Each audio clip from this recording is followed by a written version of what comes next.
Some e-hailing drivers say they're hoping government will heed their call and assist them as they are struggling to make ends meet. The drivers, who are on a 3-day strike, gathered at Marabastad in Pretoria earlier on ahead of their march to the Trade and Industry Department and to go to the union buildings over the current e-hailing model in the country. They want the industry to be regulated and legislated. They say the current model is not profitable, with ride rates remaining the same for years despite petrol price hikes. They are signing a memorandum there. Let's just dip into that. We have to say.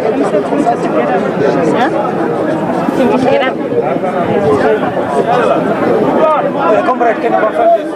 You start now. We are coming.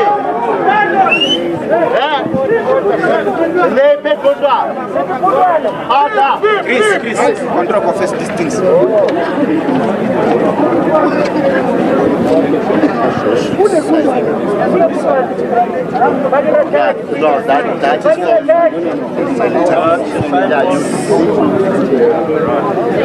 How sharp? They are on us. And you can do the same with initial and then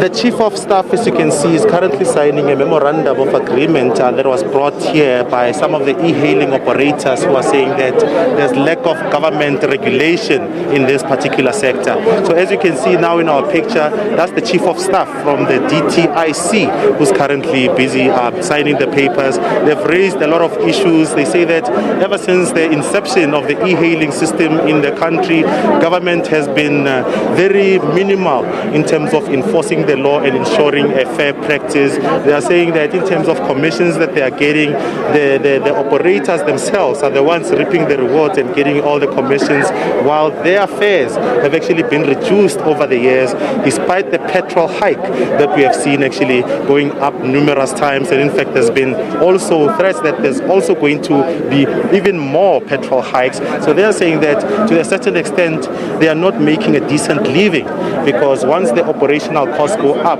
they must also raise the fees in order to cover whatever that comes. Then earlier on, I also spoke to the organizer who also said that, you know, they don't require any government grants, but they just want regulation that will ensure that there is fair practice and that, you know, things can be fair from both sides. They're saying that the government is more lenient towards the operators, and it's actually, you know, at the expense of the drivers. They've also accused the operators themselves, the e-hailing operators, that's Uber, and all other operators that over the years they are trying to prioritize their competition at their expense. As you can see, one of the organizers actually raising the document that has been signed by the DTI. I actually wonder if the lady from the DTI will actually also say something. Let's listen in. Roman has signed, my friend.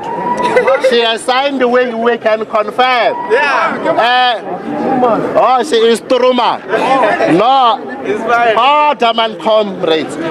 So, Buffett, on this memorandum, as Melly had stated, there is a time frame. So we would be expecting Chief of Staff to maybe abide by this time frame.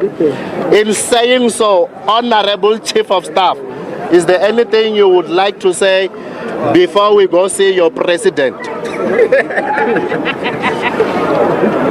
I confirm that I've signed the memorandum on behalf of Minister Ibrahim Patel and that there will be a response. Okay, no, thank you, Sturman. You are excused with your road employee. There was an employee that was very rude to us, but I was told by my executive that I should let him go. Otherwise, we're going to address him. He must not be rude. He gets paid with our tax money. He's getting this big because of our tax money. He must not be rude. We are not here for him. Amanda! Well, as you can hear, apparently one of the employees gave them a hard time as they were trying to gain the attention of staff. And they're also telling them that the employee should rather respect protocol and await those that are here relevantly to address the matters than him actually entering into arguments with the people that have come here. From here onwards, we're actually going to head to the union buildings, where they are also issue a similar memorandum seeking intervention of government to try and regulate this sector. It's been a long day.